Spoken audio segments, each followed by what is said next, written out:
네, 오늘 이 시간 우리 함께 나눌 하나님 말씀은 베드로 후서 1장 1절에서부터 4절까지에 기록되어 있는 말씀의 내용입니다. 우리는 지난 시간까지 이제 베드로 전서에 기록된 내용을 함께 나눴는데 오늘부터는 이제 그에 이어서 베드로 후서에 기록된 내용들을 함께 또 살펴보는 시간을 갖도록 하겠습니다. 베드로 후서는 뭐 그 제목에서부터 분명하게 드러나듯이 베드로 사도가 기록한 서신서이고 또 우리가 지난 시간까지 함께 나눈 베드로 전서의 내용을 기록한 이후에 몇 년의 시간이 흐르지 않아서, 그러니까 비교적 되게 짧은 시간, 뭐 길다면 길 수도 있죠. 어쨌든 몇 년의 시간이 흐른 뒤에 기록된 서신서로 알려져 있습니다. 뭐 정확하게 이게 몇 년에 기록되었다, 몇 년도에 기록되었다라고는 할 수 없지만 일반적으로 베드로 전서가 주후 62년에서 64년 전후에 기록되었다라고 보는 견해가 지배적이고, 또 베드로 후서는 주후 64년에서 68년 사이에 기록되었다라고 이렇게 학자들 사이에 알려져 있습니다. 그러니까 베드로 전서가 뭐 최대한 늦게 기록이 되었다라고 치면 64년도 전 뭐 초반쯤 뭐 이렇게 쓰였다라고 하면, 베드로 후서는 또 최대한 빨리 쓰였다라고 하면 뭐 64년 후반기쯤에 쓰여졌다라고도 볼 수 있을 정도로 뭐 이 베드로 전서와 후서의 그 기록의 시기는 매우 붙어 있을 수도 있고, 아니면 최대 뭐 한 3, 4년 정도의 시간이 이렇게 갭이 있을 것이다라고 볼 수도 있을 것입니다.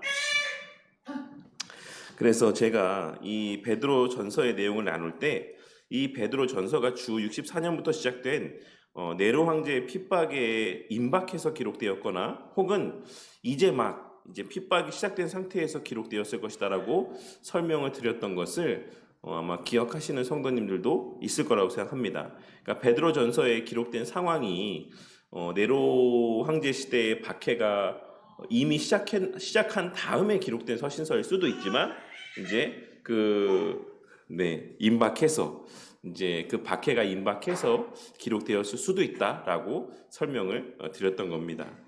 그리고 그런 측면에서 베드로전서는 위로의 성격이 많이 들어있는 서신서라고 할 수 있고, 그리고 오늘부터 우리가 함께 나누게 될 베드로후서는 이제 뭐 베드로후서를 한 번도 안 읽어보신 분은 없겠죠.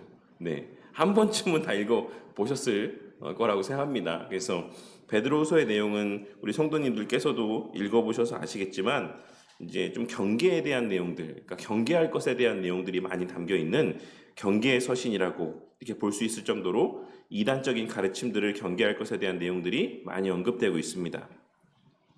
그렇다면 이 베드로 후서에서 베드로 사도가 경계하고 있는 이단은 어떤 이단이라고 할 수 있겠습니까?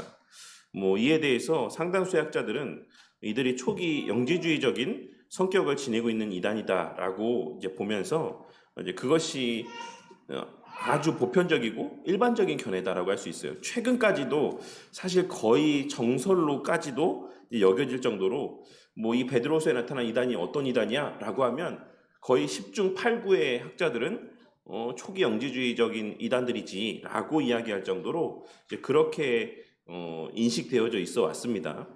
그런데 이제 최근에 뭐 그 최근이라고 하는 것이 뭐 2020년대 뭐 이런 때 정도 것을 얘기하는 건 아니지만, 어쨌든 비교적 최근에 이르러서는 영지주의라고 보기에는 조금 맞지 않는 부분들도 있지 않나라고 하는 이제 견해들이 있어요. 근데 어쨌든 뭐 일치되어지는 부분들도 있고 일치되어지지 않는 부분들도 있지만, 뭐 영지주의 가운데서 언급되어지고 있는 내용들이 사실 이제 요 베드로 후서의 내용들 가운데서도 좀 이제 언급되어지는 부분들이 있다라고 기억을 하시고, 뭐 직접적으로 그 영지주의의 무리가 나중에 요 사람들을 근거로 해서 뭐 나중에 영지주의가 되는 거야 라고는 할 수 없지만, 그럼에도 불구하고 상당수의 당시의 어떤 이단적인 사상들 가운데는 뭐 공유되어지는 비슷한 점들이 많이 있었다.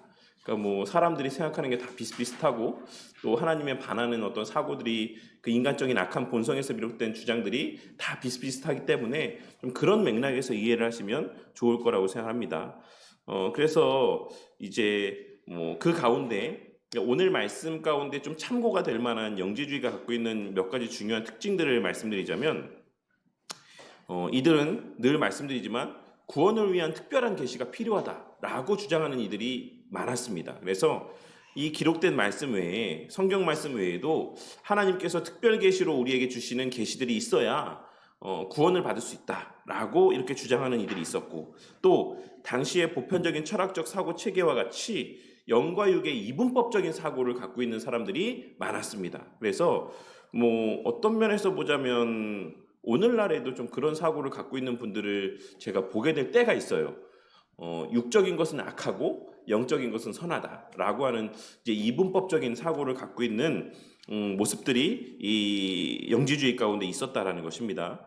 그래서 이런 점들을 좀 고려해서, 일반적으로 영지주의라고 하면 우리가 그노시스파라고 이야기를 하는데, 이 그노시스라고 하는 것이 지식이라는 의미를 담고 있습니다. 그래서 이제 이 사람들이 이제 지식파라고 이렇게 불렸던 것이고, 또 후자와 같은 특징, 후자의 특징이 뭐죠? 육은 악하고 영은 선하다라고 하는 이러한 어떤 사고들로 인하여서 영지주의를 추구하는 사람들 가운데는 두 가지의 극단적인 모습이 나타난다라고 설명을 드렸던 것을 또 기억하실 거라고 생각합니다. 뭐였죠? 첫째는 육적인 것은 악하기 때문에 절대적인 금욕주의적인 삶을 사는 사람들이 있었어요. 그래서 또 제가 이거 예를 들면서 뭐라고 설명드렸었습니까? 수도승들과 같이 밥도 요리도 막 다 해놓고 그 맛을 느끼지 않기 위해 막 재를 뿌려서까지 먹는 사람들이 있었다라고 설명드렸던 것처럼, 영지주의자들이 그렇게 했다라는 것은 아니지만 그와 같이 어떤 음식의 맛을 느끼고 육적인 어떤 즐거움을 추구하고 이런 것들이 다 죄다라고 이야기하는 사람들이 있었는가 하면, 또 극단적으로 어떤 사람들이 있었냐면, 이 영지주의의 큰 스펙트럼 안에는 육은 아무것도 아니야, 육은 어차피 다 썩어 없어질 것들이고 우리의 어떤 영적인 부분에 육적인 것이 어떤 영향을 미칠 수 없어 라고 하는 이런 극단적인 사고를 갖고 있는 사람들이 있었어요. 그래서 내가 아무리 육으로 죄를 져도, 이제 구원받은 이후에 내가 육신으로 아무리 죄를 져도 정작 나중에 이 천국에 들어가는 이 영혼에 대해서는 그 육이 어떤 영향도 미칠 수가 없다라고 생각했던 거예요.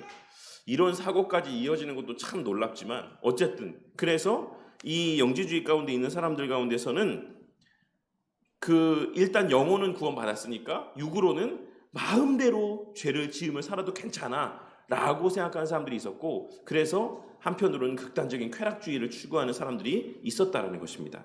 그래서 이 영지주의 가운데는 이렇게 두 갈래의 어떤 사람들의 어떤 세상을 대하는, 세상적인 어떤 즐거움들을 대하는 두 분파 어떤 모습들이 있었는데, 오늘 우리가 살펴볼 이 베드로 후서의 좀 배경이 되는 이단적인 사고를 갖고 있었던 사람들은 물론 완전한 이런 영지주의적인 것은 아니라 할지라도 이런 세상을 바라봄에 있어서의 기본적인 자세는 금욕주의적인 것보다는 쾌락주의적인 것을 추구하는 이제 그러한 성향들을 갖고 있는 이단들, 거짓 선생들이 있었다라는 것을 염두에 두고 이 말씀의 내용들을 보시면 될 것 같습니다. 그래서 베드로 사도는 이미 그들이 이제 베드로후서가 기록될 때쯤에는 아마도 핍박이 시작되었을 것이다라고 보는 게 보편적인 견해입니다. 베드로 전서가 기록될 때는 핍박이 있었을 수도 있고 아닐 수도 있다라고 보지만, 베드로 후서가 기록될 때에는 핍박이 시작되었을 것이다라고 보는 게 거의 대부분의 견해예요. 그래서 그들 가운데는 어떤 이제 고민들이 있었겠습니까? 이제 베드로 사도도 죽을 날이 얼마 남지 않았고 다른 많은 사도들도 다 순교를 했고, 이러한 상황들이 되었음에도 불구하고 이제 예수님의 재림을 대망하며 기다리며 막 있었는데 예수님이 살아나시지 않는 거예요. 이미 지금 몇십 년이 흘렀잖아요. 지금 제가 이거 몇 년도 어간에 기록되었다라고 말씀드렸습니까? 주 64년 어간에, 68년 사이 어간에 기록되었다라고 했는데, 예수님이 돌아가시고 나서 몇십 년의 시간이 흘렀는데도 예수님이 속히 오시겠다라고 했는데 재림의 기미는 보이지 않고 계속 지도자들은 다 죽어나가고 순교하고, 근데 거기에 더해서 이제 악한 황제까지 와서 기독교를 향한 본격적인 핍박이 시작이 되고, 이런 상황들 속에서 이 이단적인 사고를 갖고 있는 사람들이 종말은 없다, 예수님의 재림은 없다, 그냥 우리는 이 땅에서 그냥 잘 먹고 잘 살면 된다 라고 하는 이러한 유혹들이 그들 가운데 있었다라는 것이죠.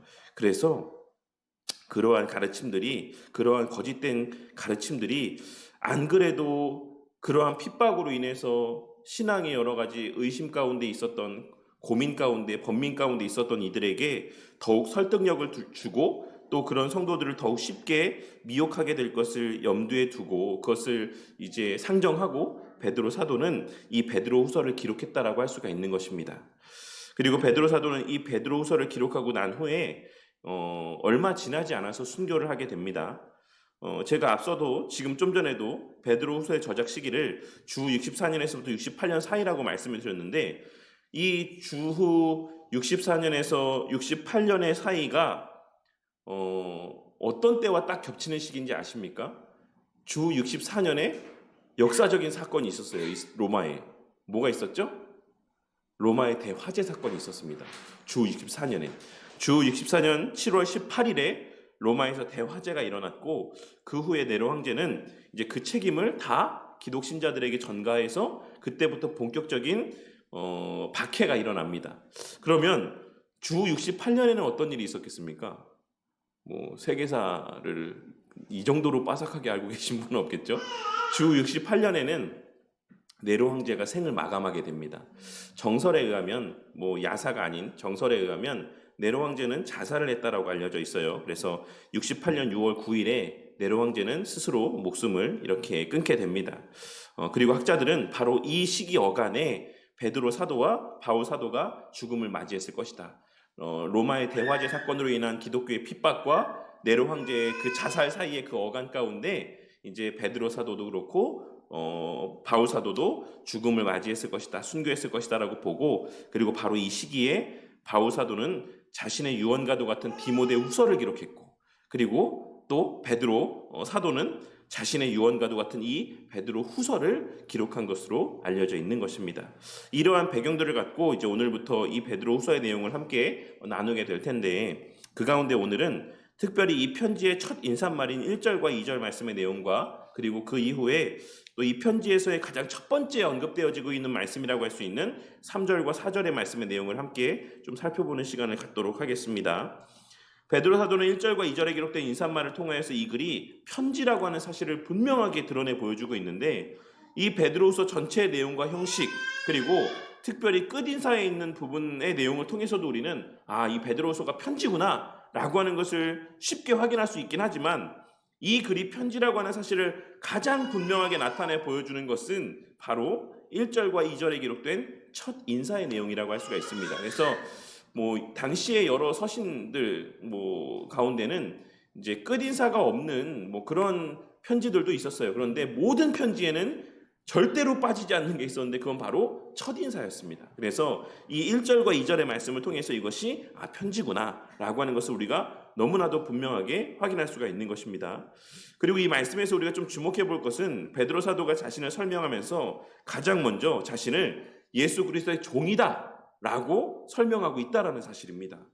그런데 베드로 전서에서는 뭐라고 설명했죠? 베드로 전서에서는 자신을 설명하면서 베드로 사도는 내가 예수 그리스도의 사도다라는 것을 이야기했고 그것만 이야기했어요. 그런데 이 베드로 후서에서는 자기의 종됨을 먼저 이야기하고 그 다음에 사도됨을 이야기하고 있는 것을 확인할 수가 있는 것입니다. 그러면 베드로 사도가 왜 베드로 전서에서는 그렇게 자신을 사도로 소개했는데, 사도로만 소개했는데 후서에서는 왜 사도뿐만 아니라 종이라고까지 언급을 했고 무엇보다 종이라는 사실을 더 먼저 언급을 하고 있는 것이겠습니까? 저는 베드로 사도의 이와 같은 언급 또한도 앞서 제가 길게 설명했던 어떤 베드로 후서의 저작의 배경과 무관하지 않다라고 생각합니다. 앞서 말씀드렸던 것처럼 이 베드로 후서의 저작 목적은 주로 이단적인 가르침들에 대한, 그러니까 거짓 선생들을 통해서 전파되어지게 될 이단적인 가르침에 대한 경계의 목적이라고 할 수가 있습니다. 그렇기에 베드로 사도는 사도인 자신도 예수님과 함께했고 예수님으로부터 직접적인 가르침들을 받았고 예수님으로부터 교회의 어떤 머리로서의 그런 어떤 권위들을 위임받은 자기조차도 예수 그리스도의 종이다라고 하는 사실을 그들에게 상기시켜 주므로, 우리가 지난 주일을 로마서 13장에서 기록된 13장에 기록된 말씀을 함께 나누면서도 언급했던 것처럼 우리의 가르침은 언제나 그 믿음의 분수 안에서, 즉 예수님께서 직접 말씀하시고 가르치신 그 가르침 안에서 전해져야지만 된다라는 사실을 드러내기 위해 자신을 소개하며 나도, 사도인 나도 예수 그리스도의 종이다 라고 하는 사실을 먼저 언급했다라고 생각합니다. 무슨 말씀인지 이해가 되시죠? 그러니까 내가 예수님으로부터 직접 가르침을 받은 나도 예수님의 가르침을 벗어난 것을 이야기하진 않아. 나도 예수 그리스도의 종이야.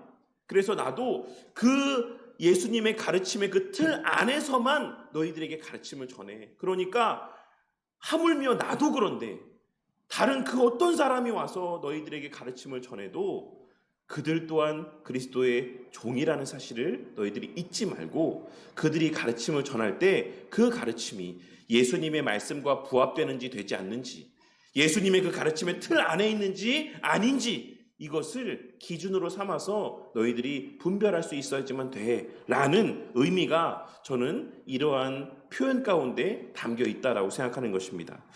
베드로전서는 위로와 소망을 주기 위한 목적에서 기록된 서신서이기 때문에 그 말을 하는 자신의 권위를 더욱 분명하게 드러내기 위해서 그러한 위로와 소망의 말을 건네는 자신을 사도로서 소개하고 있다는 반면에, 그러니까 내가 지금 너희들에게 이 위로의 말을 하는데 이거 내 개인이 하는 말이 아니야. 내가 사도로서 하는 말이야. 하나님께서 보내신 자로서 너희들에게 주는 위로야 라고 하는 것을 그들에게 확신시키기 위해서 베드로 전서에서는 사도로서의 자신만을 언급했던 것이고, 반면에 이제 이단적인 가르침을 전하는 거짓 교사들을 경계하게 할 목적으로 쓰여진 이 베드로 후서에서는 예수 그리스도의 권위 아래에 속한 자임을 그런 맥락에서 더 앞서서 언급했던 것이다라고 할 수가 있는 것입니다. 그리고 그렇기에 베드로 사도는 자신의 의로움 또한도, 우리의 의로움 또한도 우리 자신의 어떠함으로 말미암는 것이 아닌 하나님과 구주 예수 그리스도의 의를 힘입은 것이다라고 말씀하고 있는 것입니다.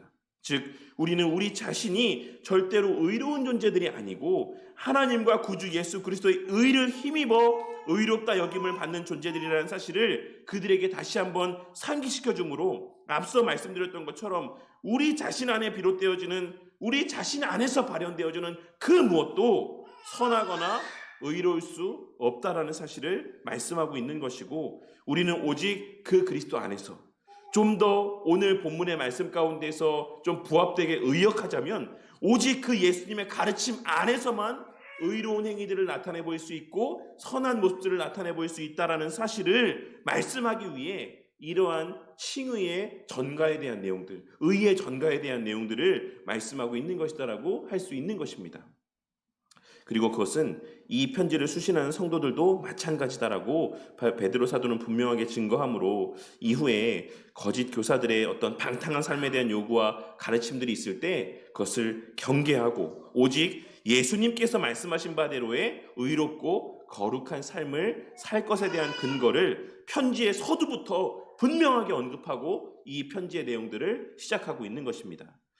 그리고 무엇보다 우리가 오늘 말씀에서 주의해서 볼 것은 베드로 사도가 이 1절에서부터 4절까지의 말씀에서 가장 강조하고 있는 부분이 바로 우리 주 예수를 아는 것이다라고 말씀하고 있다라는 것입니다.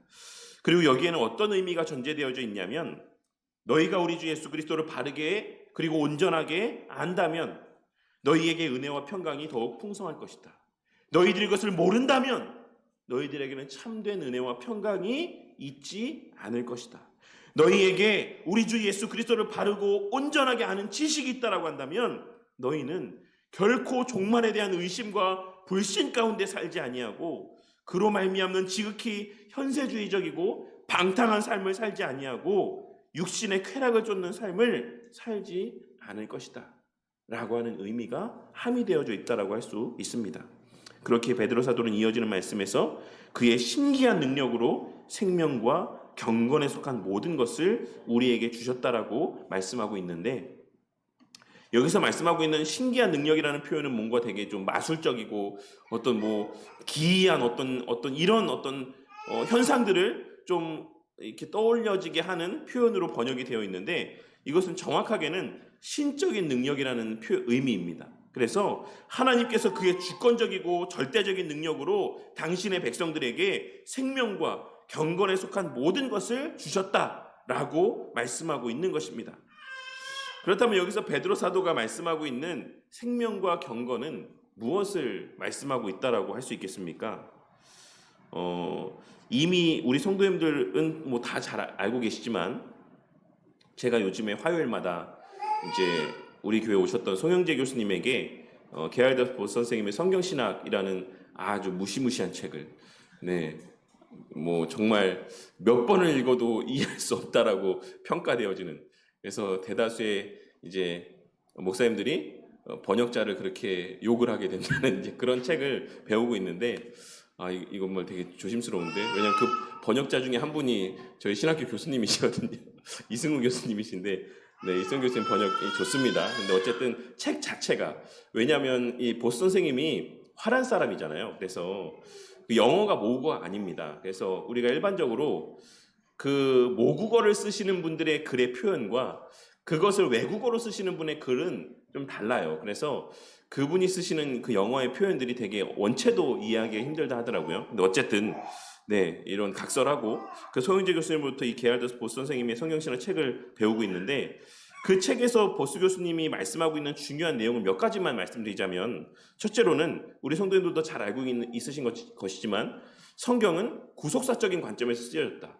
이 구속사라는 표현을 우리 성도님들이 많이 들어보셨죠? 여기서든지 저기서든지 어디서든지 많이 들어봤을 거라고 생각합니다. 근데 이 구속사적인 관점으로 성경을 보는 이 시각이 이 보스 선생님으로부터 시작이 된 겁니다. 보스 선생님이 성경을 보면서 성경은 구속사적으로 쓰여졌다, 그래서 그 관점으로 봐야 된다라고 이야기를 하고 있고, 그 중심에 언약이 자리하고 있다라고 말씀을 하고 있습니다. 그리고 그 언약은 예수 그리스도를 통해 성취가 되어지게 되어 있다. 그래서 이 성경의 중심에는 그 언약의 성취자로서의 예수 그리스도가 그 중심에 자리하고 있고, 그래서 또한 예수 그리스도 중심적으로 우리는 성경을 볼 수 있어야지만 된다. 창세기로부터 계속해서 예수 그리스도를 계시하고 있고, 그리고 그 성취된 바를 신약시대에 또한 풀어서 설명하고 있는 것이다 라고 이렇게 이야기를 하고 있는 겁니다. 그리고 그와 같은 예수 그리스도의 구속사역의 목적이 뭐다? 우리가 계속해서 나누고 있는 그 하나님 나라의 회복과 완성을 목적으로 예수님의 그 언약과 그 모든 행하심들은 이제 이루어지고 있는 것이다라고 설명을 하고 있는 것입니다. 그래서 이제 이런 관점 가운데서 우리가 성경을 볼 때 우리의 하나님께서 말씀하고 있는 우리의 신앙이라고 하는 것은 단순히 알고 믿는 것 그것만을 의미하는 것이 아니라, 우리의 신앙이란 하나님 나라 백성으로서의 그에 걸맞는 삶까지도 우리의 신앙의 요소 가운데 포함되어지는 것이다 라고 말씀하고 있어요. 그렇기 때문에 우리의 신앙에 대해서 이야기할 때 성경이 말씀하고 있는 것은 언제나 두 가지의 요소를 강조하고 있는데, 그 종교적인 요소와 그 다음에 윤리적인 요소를 함께 다루고 있다. 십계명도 마찬가지고 하나님의 모든 말씀은 다 종교적인 요소와 윤리적인 요소, 이 두 가지를 함께 언급하고 있다. 하나님 나라 백성은 이 하나님을 섬기는 데 있어서도 물론 너무나도 그것을 중심으로 두고 살아가는 모습들이 있어야지만 되지만, 또한 동시에 이웃과의 삶에서의 윤리적인 면에 있어서의 삶 또한 필수적으로 그 삶 가운데 하나님 나라 백성으로 나타나야지만 된다. 그것을 성경이 말씀하고 있는 것이다. 예수 그리스도를 통해 성취된 은혜가 바로 그러한 삶을 살아갈 수 있는 은혜다라고 말씀하고 있는 것이 보스 선생님이 말씀하고 있는 핵심이고 요지라고 할 수가 있습니다. 제가 뜬금없이 지금 이 이야기를 말씀드리고 있는 이유는 오늘 말씀에서의 베드로 사도의 이 말씀, 그의 신기한 능력으로 생명과 경건에 속한 모든 것을 우리에게 주셨다라고 하는 이 말씀이 바로 게알더 보스 선생님께서 그의 책에서 말씀하고 있는 참된 신앙은 종교와 윤리 모두를 포함한다라고 하는 그러한 주장의 근거가 되는 말씀이라고 할 수 있기 때문에 그렇습니다. 그러니까 보스 선생님은 성경신학자이기도 하고 조직신학자이기도 하거든요. 그래서 어떤 교리를 갖고 성경을 보지 않고 게알더 보스 선생님은 성경 말씀을 보면서 교리적인 내용들을 도출해내는 그러한 특징이 있습니다. 그래서 이러한 여러 가지 성경의 말씀들을 보았을 때, 또한 오늘 이 베드로 후서에서의 베드로 사도가 말씀하고 있는 이 말씀, 그의 신기한 능력으로 하나님께서는 우리에게 생명과 경건에 속한 모든 것을 주셨다. 생명만 주신 것이 아니라 경건만 주신 것이 아니라 이 두 가지 모두를 주셨다라고 하는 이 말씀의 의미 가운데 그러한 내용들, 그러한 어떤 교리적인 내용들이 담겨 있다라고 할 수가 있는 것입니다. 그래서 윤리가 종교는 아니지만 종교는 윤리를 포함한다라고 하는 가르침의 근거가 되는 이 말씀이라고 할 수가 있는 것입니다.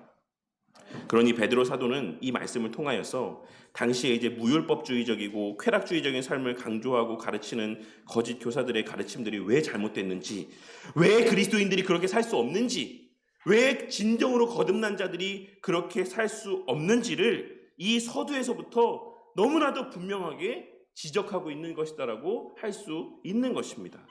참된 신앙은 영적인 새로운 생명을 허락받음과 동시에 참된 경건, 즉 윤리적인 삶에 대한 어떤 요구 또한 함께 주어졌다라는 사실을 함께 믿는 것이다 라고 하는 사실을 말씀하며, 이는 우리의 그 생명이 그리스도로 말미암았기 때문이라고 이야기하고 있는 것입니다.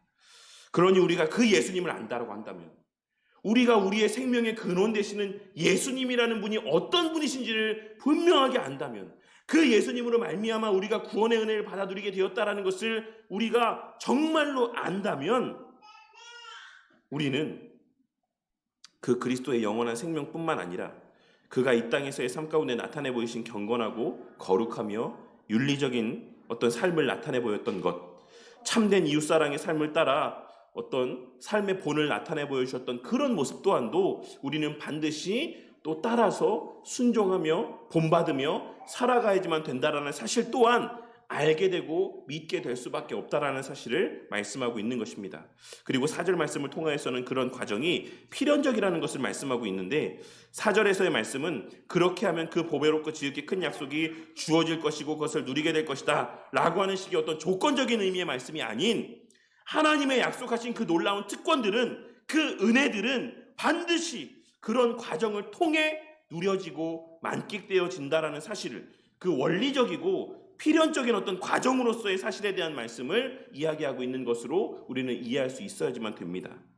4절에서 말씀하고 있는 이 큰 약속은 궁극적으로는 새하늘과 새 땅, 그리고 그 새하늘과 새 땅을 온전히 누리고 만끽하게 하실 우리 주 예수 그리스도의 재림에 대한 약속이라고 할 수가 있는데, 이 말씀의 내용들을 쉽게 요약하면 그리스도를 아는 자는 그의 성품에 참여하게 되고, 그의 신성한 성품에 참여함으로 새하늘과 새 땅에 대한 소망이 더욱 분명하여져 가고, 그의 은혜 가운데 더욱더 풍성히 거하게 되고, 예수의 재림과 마지막 날의 심판에 대한 확신이 그 과정 속에서 더욱 분명하여지므로, 결국에는 누가 시키지 않아도, 누가 등 떠밀지 않아도, 누가 공포 분위기를 조성하지 않아도 그 사람은 점점 더 그 기대와 소망 가운데, 그 맛 가운데, 그 은혜 가운데, 기쁨 가운데 육신의 정욕으로 인한 죄된 삶에서 벗어나 거듭난 자의 본성인 거룩하고 경건하며 윤리적인 삶을 추구하며 살게 되어 있다라고 하는 사실을 이 1절에서부터 4절의 말씀, 특별히 3절과 4절의 말씀을 통해 증거하고 있는 것이다라고 우리는 이 말씀의 내용을 이해할 수 있는 것입니다.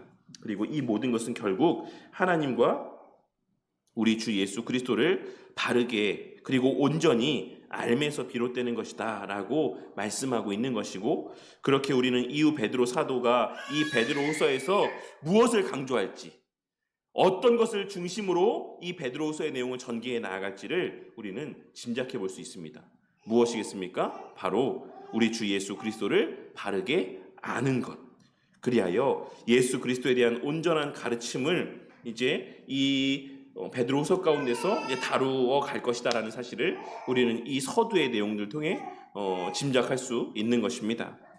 오늘 말씀을 통하여서 오늘날 우리에게도 종종 목도되어지게 되는 그리스도를 바르게 아는 것, 그 그리스도의 가르침을 바르게 알기 위한 배움의 시간들을 할애하기보다는 좀 어떤 특별한 나만의 깨달음이나 신비한 체험들을 더욱 강조하는 모습들과, 혹은 신앙이 있다라고 말하면서 예수 그리스도를 안다라고 이야기하면서 그에 걸맞는 그 어떤 경건의 모습도 발견되지 않는, 거룩하고 겸손하며 사랑이 가득한 모습이 발견되지 않는 그러한 왜곡된 신앙, 온전하지 아니한 신앙의 모습에 대한 경계의 마음들이 저와 우리 모두의 마음 가운데 다시 한번 되새겨지는 은혜가 있길 바랍니다.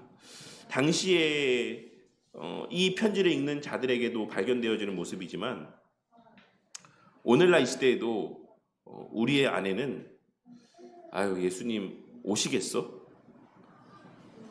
예수님 뭐 오신다고는 하는데 뭐 정말 오시긴 하겠어? 조만간 오시겠어?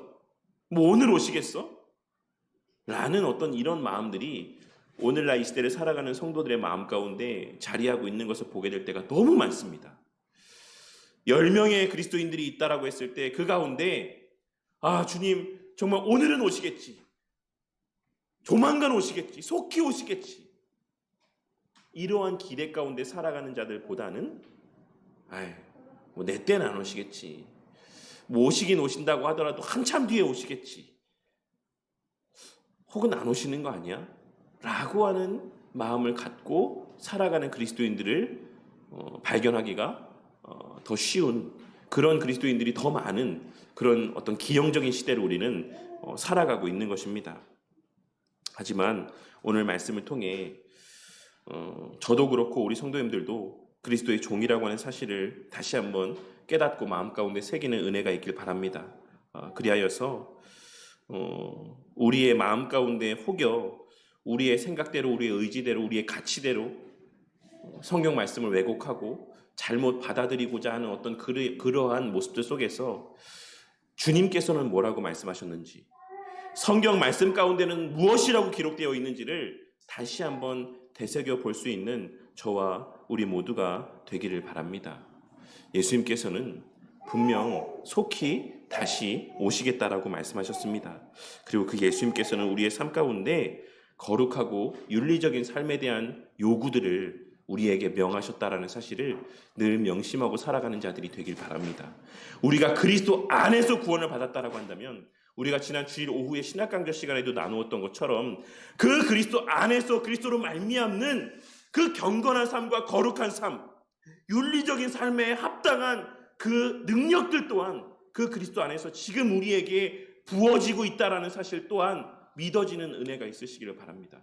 우리가 새하늘과 새 땅에 대해서 확신하고 재림에 대해서 확신한다라고 하는 것 가운데에는 반드시 이 땅에서 우리의 삶에 그러한 윤리적인 삶을 살아갈 수 있는 능력도 우리에게 주어졌고 지금도 부어지고 있다라는 사실에 대한 확신도 함께 우리 가운데 자리하고 있어야지만 된다라는 것을 우리는 오늘 말씀을 통해 발견하고 깨달을 수 있어야지만 된다라는 것입니다.